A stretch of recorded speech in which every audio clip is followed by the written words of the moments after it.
അങ്ങനെ നമ്മുടെ ഇന്നത്തെ വീഡിയോയിൽ ആദ്യത്തെ ഐറ്റം കൾച്ചർ പോമിൻ്റെ നല്ല ക്വാളിറ്റി ഉള്ള ഒരു ഫീമെയിൽ കോപ്പിയാണ്. അപ്പോൾ ഇതിൻ്റെ റേറ്റ് വരുന്നതെന്ന് പറഞ്ഞാൽ 4000 രൂപയാണ് റേറ്റ് വരുന്നത്. അപ്പോൾ ഇതിനെ വാങ്ങാൻ താല്പര്യമുണ്ടെങ്കിൽ വിളിക്കുകയോ മെസ്സേജ് അയക്കുകയോ ചെയ്യുക. അപ്പോൾ വാട്സപ്പിൽ മെസ്സേജ് അയക്കുകയാണെന്നുണ്ടെങ്കിൽ പാരൻസിൻ്റെ ഡീറ്റെയിലും പപ്പിയുടെ ബാക്കി ഡീറ്റെയിലൊക്കെ തരാം.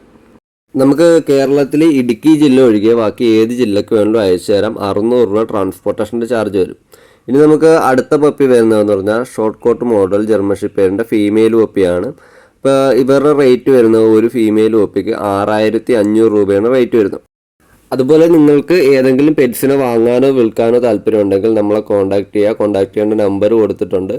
പിന്നെ നമുക്ക് കേരളത്തിനകത്തായാലും പുറത്തായാലും നമുക്ക് ട്രാൻസ്പോർട്ടേഷൻ സൗകര്യം ലഭ്യമാണ്. അപ്പോൾ കേരളത്തിനകത്താണെന്നുണ്ടെങ്കിൽ ചെറിയ ചെറിയ ഐറ്റംസ്, ഇപ്പോൾ ഈ ബേഡ്സ് പോലുള്ള ചെറിയ ഐറ്റംസിനൊക്കെയാണ് 300 രൂപയും, ഇപ്പോൾ നായ്ക്കുട്ടി പൂച്ചക്കുട്ടി പോലുള്ള ഐറ്റംസിനൊക്കെ ആണെങ്കിൽ 600 രൂപയാണ് ട്രാൻസ്പോർട്ടേഷൻ്റെ ചാർജ് വരുന്നത്. അപ്പോൾ നമുക്ക് ഇനി അടുത്ത ഐറ്റം നോക്കാം. അടുത്ത ഐറ്റം ഗോൾഡൻ റിട്രൈവറിൻ്റെ നല്ല ക്വാളിറ്റിയുള്ള ഫീമെയിൽ പപ്പീസാണ്. അപ്പോൾ ഇതിൻ്റെ റേറ്റ് വരുന്നതെന്ന് പറഞ്ഞാൽ 9500 രൂപയാണ് ഒരു പപ്പിയുടെ റേറ്റ് വരുന്നത്. അത്യാവശ്യം നല്ല ക്വാളിറ്റിയുള്ള പപ്പിയാണ്. അപ്പോൾ ഇന്നലെ നമുക്ക് ഇതിലും കുറഞ്ഞ ക്വാളിറ്റി പപ്പീസൊക്കെ ഉണ്ടായിരുന്നു. ഒരു 7500, 800 ആ റേഞ്ചിലുള്ള പപ്പീസൊക്കെ ഉണ്ടായിരുന്നു. അപ്പോൾ നമുക്ക് ഇനി വരുന്നതെന്ന് പറഞ്ഞാൽ ലാസാസയുടെ ഫീമെയിൽ പപ്പിയാണ്. ഒരു ഫീമെയിൽ പപ്പിക്ക് 4500 രൂപയാണ് റേറ്റ് വരുന്നത്.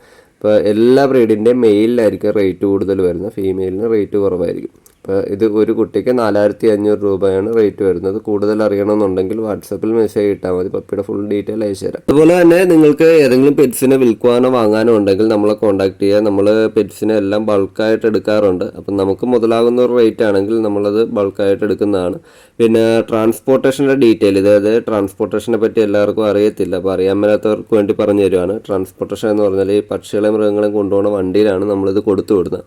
അപ്പോൾ അവരുടെ ചാർജ് എന്ന് പറഞ്ഞാൽ കേരളത്തിൽ തിരുവനന്തപുരം മുതൽ കാസർഗോഡ് വരെ ഏത് ജില്ലയ്ക്ക് ഇപ്പോൾ ബേഡ്സ് പോലുള്ള ചെറിയ ഐറ്റംസ് അയക്കുന്നതിന് ഒരു ബോക്സിന് 300 രൂപയും, നായ്ക്കുട്ടി പൂച്ചക്കുട്ടി പോലുള്ള വലിയ ഐറ്റംസിന് മിനിമം ചാർജ് 500ഉം, അവരുടെ ബാസ്ക്കറ്റ് ഇട്ടുകൊണ്ട് വരുന്നതിൻ്റെ വാടകയിട്ട് അവരൊരു 100 രൂപ മേടിക്കും. അങ്ങനെ ടോട്ടൽ 600 രൂപയാണ് ട്രാൻസ്പോർട്ടേഷൻ്റെ ചാർജ് വരുന്നത്. നായ്ക്കുട്ടി പൂച്ചക്കുട്ടി പോലുള്ള ഐറ്റംസിന് 600 രൂപയാണ് ട്രാൻസ്പോർട്ടേഷൻ്റെ ചാർജ് വരുന്നത്. ഇനി നിങ്ങൾക്ക് ബാസ്ക്കറ്റ് വേണമെന്നുണ്ടെങ്കിൽ ഒരു 200 രൂപ നമുക്ക് അഡീഷണൽ അയച്ചു തരുമെന്നുണ്ടെങ്കിൽ നമ്മളൊരു പുതിയ ബാസ്ക്കറ്റ് മേടിച്ച് ബാസ്ക്കറ്റിലാക്കി കൊടുത്തു വിടും. അപ്പോൾ വണ്ടിയുടെ ചാർജ് 500 രൂപ കൊടുത്താൽ മതി. ആ ബാസ്ക്കറ്റ് ഉൾപ്പെടെ നിങ്ങൾക്ക് കൊണ്ടുപോകാം. അതായത് ട്രാൻസ്പോർട്ടേഷൻ ചാർജ് വരുന്നതെന്ന് പറഞ്ഞാൽ ബാസ്ക്കറ്റോട് കൂടിയാണെന്നുണ്ടെങ്കിൽ ടോട്ടൽ 700, ബാസ്ക്കറ്റ് ഇല്ലാണ്ട് 600, 100 രൂപയുടെ വ്യത്യാസം വരുവുള്ളൂ. അപ്പോൾ 100 രൂപ കൂടി കൂടുതൽ ഇടുകയെന്നുണ്ടെങ്കിൽ ഒരു പുതിയ ബാസ്ക്കറ്റ് മേടിച്ച് ബാസ്ക്കറ്റിലാക്കി കൊടുത്തു വിടാം. കുറച്ചുകൂടി സേഫ് ആയിട്ട് നിങ്ങളുടെ കയ്യിലെത്തും. ഇപ്പോൾ ബാസ്ക്കറ്റ് ഇല്ലാണ്ട് വിട്ടാലും പപ്പി സേഫ് ആയിരിക്കും. ബാസ്ക്കറ്റോട് കൂടി വിടുകയാണെന്നുണ്ടെങ്കിൽ നിങ്ങളുടെ പപ്പി അതിനകത്ത് സെപ്പറേറ്റ് ആയിട്ട് ആയിരിക്കും കിടക്കുന്നത്. മറ്റേതെന്ന് പറഞ്ഞാൽ 2 ബാസ്ക്കറ്റിൽ ഒരുപാട് പപ്പിയുടെ ഒപ്പമായിരിക്കും കിടക്കുന്നത്. അതാകുമ്പോൾ അഴുക്ക് പിടിക്കാനുള്ള ചാൻസ് കുറയും. അപ്പോൾ നിങ്ങളുടെ പപ്പി ഒറ്റ ബാസ്ക്കറ്റിലാവുക വരുന്നതെന്ന് പറഞ്ഞാൽ മറ്റുള്ള പപ്പീസിൻ്റെ കാഷ്ടവും കാര്യങ്ങളൊന്നും കയറി പിടിക്കാണ്ട് അഴുക്കൊട്ടും പറ്റാണ്ട് നല്ല വൃത്തിയായിട്ട് പപ്പീനെ കൈ കിട്ടും. അപ്പോൾ നമ്മുടെ ട്രാൻസ്പോർട്ടേഷൻ്റെ ഡീറ്റെയിൽ എല്ലാവർക്കും മനസ്സിലായെന്ന് കരുതുന്നു. അപ്പോൾ ഇതിന് നമുക്ക് അടുത്ത ഐറ്റം പരിചയപ്പെടാം. അടുത്ത ഐറ്റം എന്ന് പറഞ്ഞാൽ സെമ്പറിനായിട്ട് നല്ല ക്വാളിറ്റി ഉള്ളൊരു ഫീമെയിൽ പപ്പിയാണ്. വെറും 15000 രൂപ മാത്രമാണ് ഇവരുടെ റേറ്റ് വരുന്നത്. അപ്പോൾ ആവശ്യമുള്ളവർ വേഗം തന്നെ വിളിച്ചോളൂ. ആദ്യമേ ആ ഒരു പേയ്മെൻറ്റിന് അവർക്ക് കൊടുത്തുവിടും. ഇനി വരുന്നതെന്ന് പറഞ്ഞാൽ ലാബിൻ്റെ അത്യാവശ്യം ക്വാളിറ്റി ഉള്ളൊരു മെയിൽ പപ്പിയാണ്. 6500 രൂപയാണ് ഇവൻ്റെ റേറ്റ് വരുന്നത്.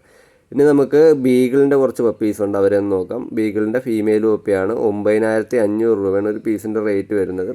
അപ്പോൾ നമുക്ക് 2 ബീഗിളിൻ്റെ ഫീമെയിൽ പപ്പിയാണ് ഉള്ളത്. ഇതിൽ ഒരു ഫീമെയിൽ പപ്പി നമുക്ക് സെയിലായിട്ടാണ്, അതായത് പേയ്മെൻറ്റ് വീണ് കിടക്കുവാണ്.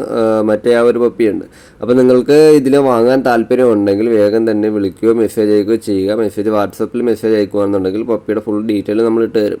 അതുപോലെ നിങ്ങളുടെ സ്ഥലം എവിടെയാണെന്ന് പറയുകയെന്നുണ്ടെങ്കിൽ ആ റൂട്ടിലോട്ട് വരുന്ന ട്രാൻസ്പോർട്ടേഷൻ വണ്ടിയുടെ ഡീറ്റെയിൽ, അതായത് നിങ്ങളുടെ സ്ഥലവും കാര്യങ്ങളും അടങ്ങുന്ന ഡീറ്റെയിൽ നമ്മൾ ഇട്ട് തരും. അപ്പോൾ അതിൽ നിങ്ങൾക്ക് കളക്ട് ചെയ്യാൻ പറ്റിയ സ്ഥലം ഉണ്ടെങ്കിൽ മാത്രം നമുക്ക് പേയ്മെൻറ്റ് ചെയ്യാം. അതായത് ഹൈവേയിൽ എവിടെ വേണേലും കിട്ടും. അതുപോലെ MC വഴി വരുന്ന വണ്ടിയുണ്ട്. അപ്പോൾ നിങ്ങളുടെ സ്ഥലം പറയുകയെന്നുണ്ടെങ്കിൽ നിങ്ങളുടെ അടുത്തുകൂടി വരുന്ന വണ്ടിയുടെ ലിസ്റ്റ് തരാം. അതിൽ നിങ്ങൾക്ക് കളക്ട് ചെയ്യാൻ പറ്റിയ സ്ഥലം ഉണ്ടെങ്കിൽ മാത്രം പേയ്മെൻറ്റ് ചെയ്താൽ മതി. ഇനി നമുക്ക് അടുത്ത ഐറ്റം എന്ന് പറഞ്ഞാൽ പഗ്ഗിൻ്റെ നല്ല ക്വാളിറ്റിയുള്ള ഫീമെയിൽ പപ്പിയാണ്. ഇതിൻ്റെ റേറ്റ് വരുന്നത് ഒന്നിന് 6000 രൂപയാണ്. അപ്പോൾ നല്ല ക്വാളിറ്റിയുള്ള പപ്പിയാണ്. ഒരു ഫേസ് നോക്കിയാൽ അറിയാം, അത്യാവശ്യം നല്ല ക്വാളിറ്റിയുള്ള പപ്പിയാണ്. ഇനി അതുപോലെ തന്നെ നമുക്ക് അടുത്ത ഐറ്റം വരുന്നത് അമേരിക്കൻ സിൽക്കിയുടെ കുട്ടികളാണ്. അപ്പോൾ അമേരിക്കൻ സിൽക്കിയുടെ 3-4 മാസം പ്രായമായ കുട്ടികളാണ്. അപ്പോൾ ഇതിലുള്ള കുട്ടികൾ നമ്മൾ കൊടുക്കണമെന്ന് പറഞ്ഞാൽ ഒരു പീസിന് 650 രൂപയായിട്ടാണ് കൊടുക്കുന്നത്. അപ്പോൾ അത്യാവശ്യം ക്വാളിറ്റിയുള്ള കുട്ടികളുണ്ട്. ഇത് മാത്രമല്ല കുറച്ചധികം കുട്ടികൾ കിടപ്പുണ്ട്. അപ്പോൾ ആവശ്യമുള്ളവരുണ്ടെങ്കിൽ നമ്മളെ കോൺടാക്ട് ചെയ്യുക. അമേരിക്കൻ സിൽക്ക് മാത്രമല്ല ഇന്ത്യൻ സിൽക്കിയുടെ കുട്ടികളും ഉണ്ട്. ഇന്ത്യൻ സിൽക്ക് നമ്മൾ 10 പീസിന് മേലോട്ടൊക്കെ എടുക്കുകയാണെന്നുണ്ടെങ്കിൽ നമ്മൾ ഒരു പീസിന് വെറും 150 രൂപയാണ് ഇടുന്നത്. അത് ഒരു 1.5 മാസം 2 മാസം സ്റ്റേജുള്ള കുട്ടികൾ 10 പീസിന് മേലോട്ട് എടുക്കുകയാണെന്നുണ്ടെങ്കിൽ ഒരു പീസിന് 150 രൂപയാണ് നമ്മൾ ഇന്ത്യൻ സിൽക്കിയുടെ റേറ്റ് ഇടുന്നത്. അതുപോലെ ഇത് അമേരിക്കൻ സിൽക്കിയുടെ കുട്ടികളാണ്. ഈ ഒരു റേഞ്ചുള്ള കുട്ടികൾ അത്യാവശ്യം എല്ലാ കളറും മിക്സാക്കി തരികയും ചെയ്യും. ഇതിപ്പോൾ ഒരു 3-4 മാസം പ്രായമായതാണ്. ഈ ഒരു റേഞ്ചുള്ള കുട്ടികൾ ഹോൾസെയിൽ ആണെന്നുണ്ടെങ്കിൽ ഒരു പീസിന് 500 രൂപ ഇട്ട് വരും. അതുപോലെ ഇനി അടുത്ത ഐറ്റം വരുന്നതെന്ന് പറഞ്ഞാൽ ഹാംസ്റ്ററിൻ്റെ കുട്ടികളാണ്, സെറിയം ഹാംസ്റ്ററിൻ്റെ കുട്ടികളാണ്. അപ്പോൾ ഇവരുടെ റേറ്റ് വരുന്നതെന്ന് പറഞ്ഞാൽ പെയർ 1300 രൂപയാണ്. ഇപ്പോൾ ഹോൾസെയിലായിട്ട് എടുക്കുമെന്നുണ്ടെങ്കിൽ ഒരു പീസിന് വെറും 300 രൂപ ഇട്ട് വരും. അത് ഹോൾസെയിലായിട്ട് എടുക്കുമെന്നുണ്ടെങ്കിൽ നിങ്ങൾ എടുക്കുന്ന എണ്ണ അനുസരിച്ച് നമ്മൾ അഡ്ജസ്റ്റ് ആക്കി തരും. ഇപ്പോൾ ഒരു 10-30 പീസൊക്കെ എടുക്കുമെന്നുണ്ടെങ്കിൽ ഒരു പീസിന് 300 രൂപ ഇട്ട് വരും. അതിപ്പോൾ ഇത് സെറിയം ഹാംസ്റ്റർ എന്നല്ല, ഡോർ ഹാംസ്റ്റർ ആയാലും അത്യാവശ്യം നല്ല കളേഴ്സ് നമ്മുടെ കിടപ്പുണ്ട്. അപ്പം എടുക്കുന്ന എണ്ണം അനുസരിച്ചാണ് റേറ്റ് വരുന്നത്. നിങ്ങൾ എത്ര പീസ് എടുക്കുന്നോ അതനുസരിച്ച് നമ്മൾ അഡ്ജസ്റ്റ് ആക്കി തരും. അപ്പോൾ ഡോർ ഹാംസ്റ്ററും സെറിയം ഹാംസ്റ്ററും പിന്നെ മൈസ്, ഗർബിൽ അങ്ങനെ ഒരുമാതിരിപ്പെട്ട എല്ലാ ഐറ്റംസും കയ്യിൽ കിടപ്പുണ്ട്. അപ്പോൾ ആവശ്യമുള്ളവരുണ്ടെങ്കിൽ പെട്ടെന്ന് തന്നെ വിളിച്ചോ. ആദ്യമായൊരു പേയ്മെൻറ്റ് ചെയ്യണം, അവർക്ക് തരും. അങ്ങനെ നമ്മുടെ ഇന്നത്തെ വീഡിയോ ഇവിടെ അവസാനിക്കുവാണ്. അപ്പോൾ നാളെ നല്ലൊരു വീഡിയോയുമായി വീണ്ടും കാണാം.